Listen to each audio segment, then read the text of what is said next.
In victory lane after the clash with none other than Jimmie Johnson. Jimmie, I know it's not a points-paying race, but after the year you had last year, changes over the offseason, this one's got to feel good. Yeah, it really does feel good. Just so happy to welcome Ally into our sport this way. Qualify third for the Daytona 500 and then to win this race. Cool looking car, great group of people to work for and work with, and then clearly all the changeover that's happened on the 48. You have Kevin Mendering, a trip to victory lane with this group of guys. You know, all of that's going to help us build confidence as a group.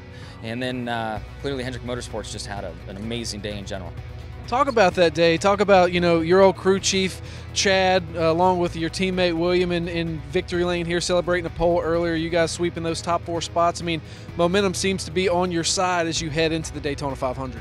Yeah, we had a good first weekend at Speed Weeks. There's still so much racing left and such a different style of racing to come, as we all know with the rules changes. But we'll take anything. We had a tough year last year, company-wide, and certainly speaking for myself. So it's nice to get some positive reinforcement that we're doing the right things, I'm doing the right things, and kind of get that momentum going back the right direction. And lastly, walk me through that move on Paul. It seems like a he zigged, you zag type of move, and you guys just got together. Take me through that and ultimately, you coming out on top. Yeah, the opportunity for that pass showed up a couple laps beforehand, and I could see the rain coming. There's a little airplane flying into the airport, and I could see his flashing light, but I couldn't see the airplane, so I knew the rain was literally right there. So when I had my run, I took advantage of it, and I got inside of him.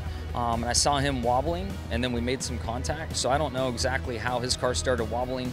I know I got inside of him clean. Maybe the air and breaking his bumper plane got his car out of shape.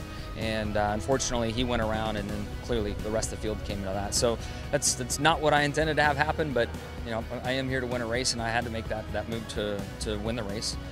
Just unfortunately, it turned out like it did. All right, Jimmie Johnson back in victory lane here at Daytona.